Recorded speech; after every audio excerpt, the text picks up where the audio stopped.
What's up guys, it's GM Max here, and today's video is all about how to play the move 1c4, the English opening. Want it to be a positional strategic opening, and in this case I'm going to recommend playing it with a kingside fianchetto very early, the same way that Ian Nepomniachtchi used in order to beat Kirill Alekseenko very smashingly in the Candidates Tournament 2021, en route to becoming the candidate for the World Championship match against Magnus Carlsen, which is going to be played later in 2021.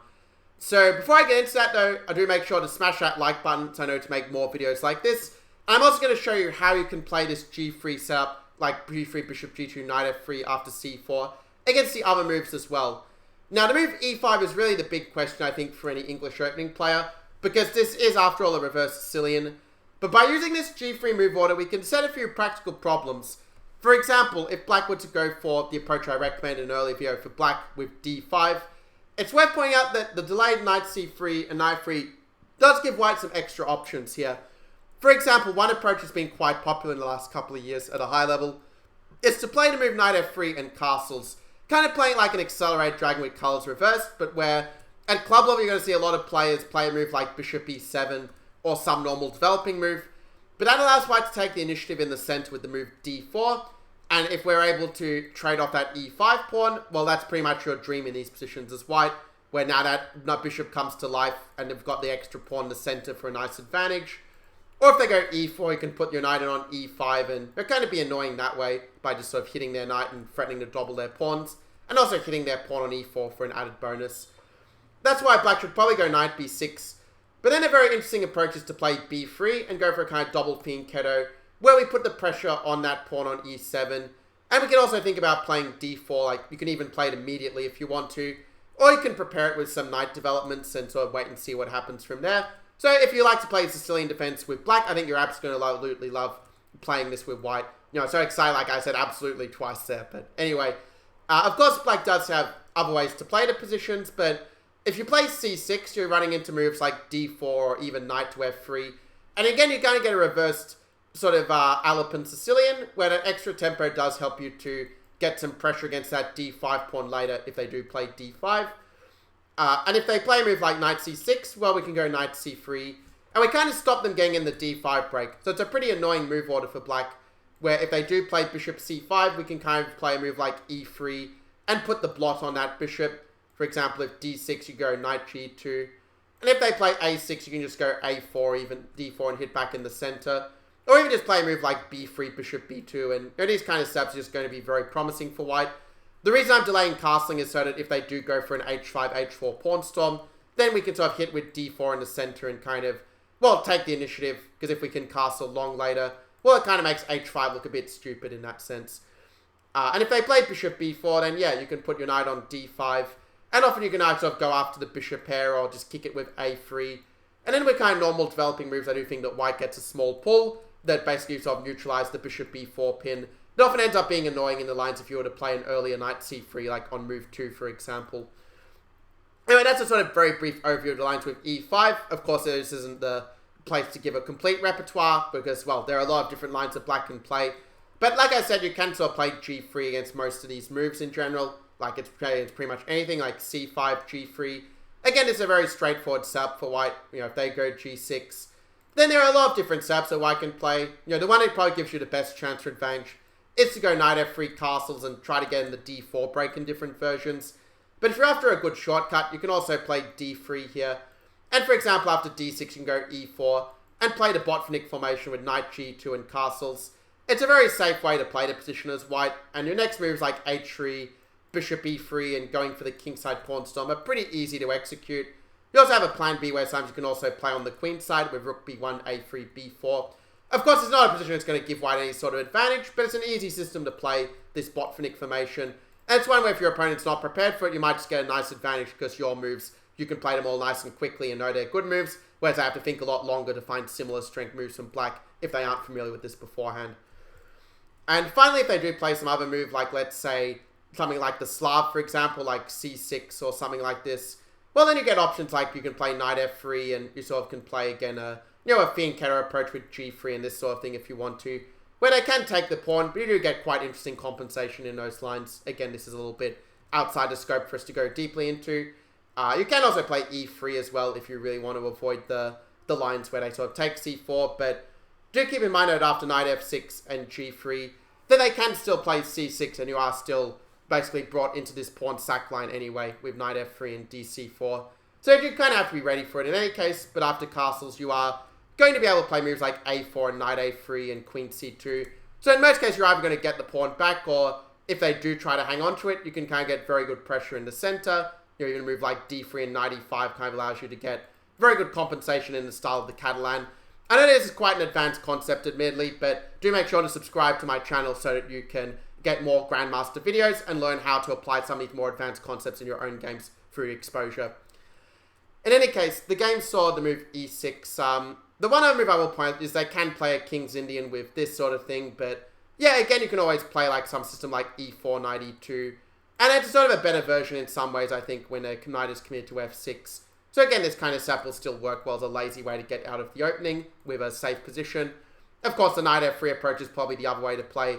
Like, if you want to get the maximum advantages, you should probably go d4 and transpose into the fianchetto King's Indian, but again, that's a topic that falls outside the scope of this video. Instead, let's talk about the game with Nepomniachtchi Alekseenko with bishop g2, d5, and knight f3.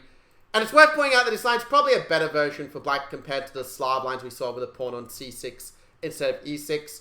Because one key point is that d takes c4 is actually not winning a pawn by force, as we're going to see in the game.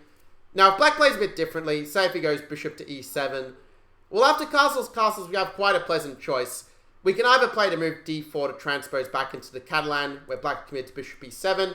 Those who watch my Kingside attack video might recognize the transposition from that video as well. But if you want to play it more in the spirit of the English, you can also play b3 and go for a very safe double fianchetto, with something like, let's say, b6, bishop b2, bishop b7, and now set up like c3, knight c3, queen e2, and going for d4. It's a very standard approach that allows you to get a very strategic battle, where basically a player with a better chess understanding will win. Nowadays, the more modern trend is actually to play an early c takes d5. This is what you see quite a lot at high levels of play, with the idea that after knight d5, you can go bishop b2 and often play d4 and kind of get a bit of extra space in the center to work with. Or if ed5, you go d4 and you kind of leave black with this slightly weak pawn on d5 that you can attack with your pieces later. So a very harmonious setup for white to play with the double fianchetto. Objectively, it's equal, but it does seem to be a little bit easier for white to play in practice.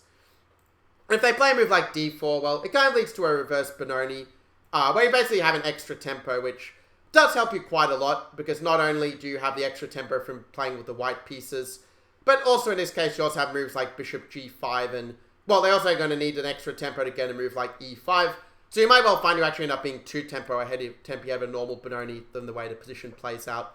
And it's pretty easy to play these positions in my experience with the very nice light squared play, and the plan of pushing the queens out with a3, b4, and c5 in some order.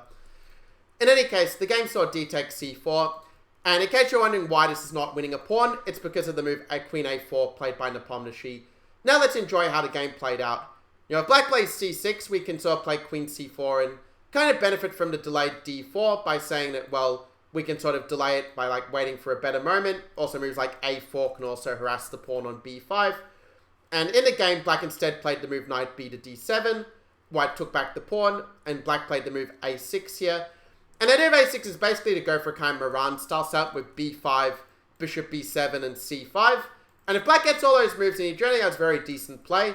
So here Nepomniachtchi found a very deep prophylactic move that's quite thematic for these English opening lines. In fact, this line moves is kind of one reason why in the past I would say to my private students, well, you probably shouldn't consider playing the English opening until you rate at least 2000. But I know there are a lot of players below that level who just really are in love with the English and are going to play it no matter what I say. So this is to make sure that at least you can have good results with it, even if it's not what I recommend if you are my private student. So the move queen c2 is the move that white played. So that if black does go b5, well, we have the trick of knight d4, bringing that bishop on, that Catalan bishop on g2 to life, and giving a beautiful juicy outpost on c6 for the knight. So black goes c5 instead to avoid that. White played knight c3. And now Alekseenko played a move that's very natural, but basically is what got him into trouble in this game. Because the idea of white's system is basically get an improved version of the Catalan opening. The move that black really needs to know if he wants to equalize is the move of queen to c7. And the reason for playing queen c7 is that you're wanting to prepare this move of b5. So after, say, d4 and b5, Now knight e5 doesn't really do anything because bishop b7 just fights off the bishop on the long diagonal. But if you play bishop f4 instead, black can kind of just move the queen away, put a bit of pressure on d4, and okay, there's a lot more going on in this position. For example, the computer points out d5 as a very interesting pawn stack that you might like to explore in your own time. But in any case, this is a way in which black can probably equalize the position if he plays correctly. It's worth pointing out there are other moves, like you can play castles first, so that you can meet b5 with a4.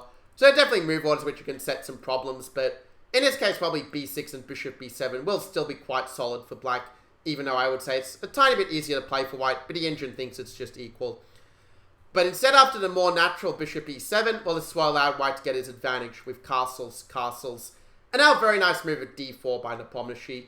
In fact, you could almost make an argument for a move like rook d1 and preparing d4, just to kind of limit black's options a little bit, because if they do play e5, they kind of end up in a very bad open Sicilian after a4, because normally I'd much rather have that knight on d7 than c6, and with a move like a5, kind of like we saw in one of the King's Ian defense videos I did before, well, you just kind of fix that structure so that these pawns are fixed, and therefore the c5 pawn also becomes a weakness that we may be able to attack with our pieces later on, like with putting a rook on a c1 or whatever.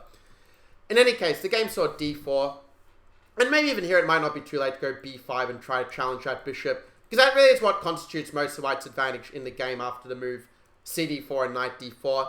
It's the fact that it's very hard to challenge that bishop on g2, which has a lovely open diagonal, and also black finds it a bit hard to complete his development because the knight on d7 is blocking the bishop. But even if that knight wasn't on d7, bishop d7 might run into a bishop takes b7 pawn grab. Well, black played the move queen c7. Again, maybe knight to b6 may have been a better try. At least trying to maybe play some move like knight db5 and try to resist the pressure on this diagonal to some extent. Well, after queen c7, Nepo played rook to d1. I kind of like bishop e3, but his move is also fine. We had rook to d8. Now he played bishop e3. And yeah, it's just very hard for black to find a way to kind of organize his pieces, because if you play a move like knight e5, you're running into pins like bishop f4, for example. Even a move like knight a4 is quite annoying as well, because after takes, the trade of the pieces doesn't really relieve black's problems here. White still has this idea of knight b6 and jumping in and even potentially removing the defender of the b7 pawn at a good moment. So black is just very passive, and white would have a very serious advantage here as well. Still, this might have been better than what happened in the game, because after knight b6 and rook ac1, Nepomniachtchi very quickly built up a winning position, because let's say if black plays a normal developing move like bishop d7, just trying to catch up, then the move queen b3 is set up all kinds of nasty tactics, like knight d5 is a very nasty discovered attack. Even knight b5 can also be annoying, but it's very hard for black to deal with this, because if you try to block the file with knight c4, well, even a move like knight b1, just putting that pin on the knight, is just very, very unpleasant. Either white's going to take that b7 pawn, or if you play b5, you're giving up the exchange, and that's just not something that black can afford in this position. So after c5, e5, white played a move knight to f5, hitting that bishop and hitting the pawn. Knight's often a very good piece on f5 for attacking the opponent's king.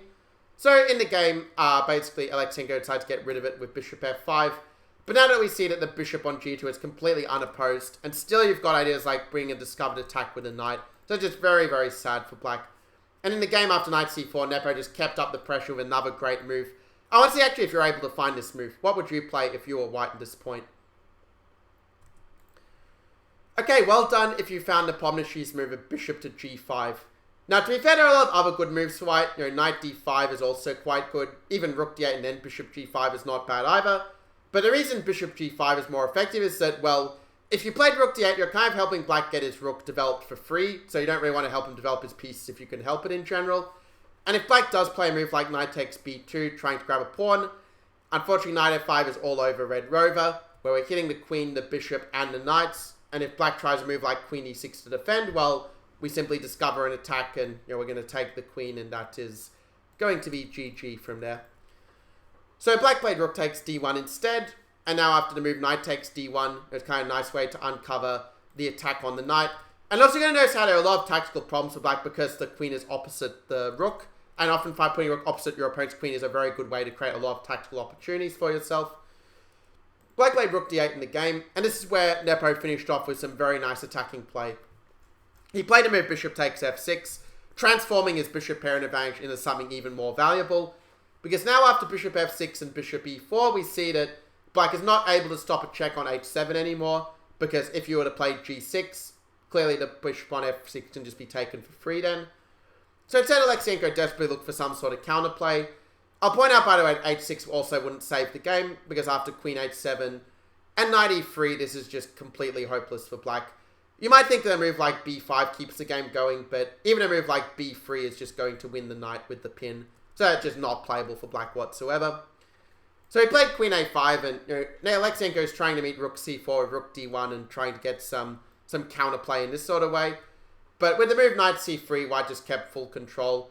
Actually, it's worth pointing out that if you did want to just take the pawn and play rook c1, to be fair, it should also be completely winning for white, because a very key factor when you have the opposite card bishops, as I mentioned more than once in my videos before, is that the opposite card bishops, when you have these major pieces on the board, it always favors the side who has the initiative. And that's clearly white. You've got the idea to attack with the queen, to attack with the rook, and it's clear that the black king is just way more exposed than white's king. Like, if black were to play a move like queen e1, you're still not really threatening all that much afterwards. Because the king can always, run to this part of the board, as it were. Well, Nepo played knight c3. Still a perfectly good move, keeping that queen h7 in reserve, saying, well, it's not going anywhere. Black played king f8. White put the knight on d5, keeping up that initiative, and also a point you see also often with strong plays that they're not going to give the opponent an opportunity to try to run their king away, and they're going to try and weave a mating net instead. If black were to play a move like rook d5, it's worth noting that this does not win 2 minor pieces for a rook for black, because of a nice tactic that you're so welcome to try and find at this point. Do leave a comment below with the move you think white should play in this position. Yeah, exactly. Well done if you found a queen c8 fork. And then after that, we take the knight and, well, we're just up an exchange with a continuing attack. So it's already a resignable position for black. So black played b5 instead. White played the move queen takes h7. And black played the move rook d5 kind of as a sort of desperation attempt. That after bishop takes d5, he's going for the queen d2 fork. But after rook takes c4, it all worked out for white. Black took the rook because if you go queen d5 and then try to go for a fork, unfortunately for black, white has the move rook e4 that just allows white to be an exchange up. He's going to play a move like f3 to break the pin, and then the extra exchange will just win the game in due season. Well, black played bc4, and, well, white played the move e4, and, okay, some of these moves not absolutely the most clinical according to the computer, but it was easily good enough to win in the game. After queen b2, white did not take the pawn on c4, because then the queen c1 fork is a little bit of a nuisance. Instead, white kept up the initiative, which really is the key to keep on attacking when you've got the opposite colored bishops. So queen h8, and just queen to c8, just setting up a dastardly check on c7 in order to crash through on f7 and keep up the attack on the king. After queen b6, white now played the move queen takes c4, leaving black out a really good way to avoid bishop f7, which of course would leave white a solid 2 pawns ahead. And okay, it's not like it's a pure opposite card bishop winning where, say, if you only had the opposite card bishops and pawns, yeah, in that case, there are some positions where even 2 extra pawns won't be enough to win. But when you add the queens on the board as well, it's going to be pretty easy to convert. And after queen b5, queen to c7, queen d7, and now to move queen c5, Alekseenko resigned here because he's going to lose a second pawn. I mean, if you play like king e8, you're running into a bishop to c6 pin that just wins the queen. If you play queen d6, then there's queen a7, and black has to either lose the f7 pawn, or if queen d7, you lose the a6 pawn, and the a pawn is going to queen and be a winner here. And if you play something like king d8, you're running into queen b6, and again, once this pawn is lost, it's an easy win for white. So there you have it. You now know how to play the move 1c4, and specifically how to play it with c4, knight f6, and g3, and going for this bishop g2, knight f3 setup as a very safe way to go for a small positional advantage. And as is, because this setup is very systematic for white, it means that even if you forget the fury, you can still get a perfectly reasonable position out of the opening, and also move all the opponent out of their favored systems against 1d4. So as always, do make sure to like the video, to comment below with what you learned, and also hit that subscribe button to get more of my Grandmaster videos. Do keep in mind that I do often return to different subjects, so it may well happen that in the near future I may well do another video on 1c4 to give you an even higher level of mastery of these positions. So that being said, good luck with playing 1c4 with g3, and I'll see you guys in the next video.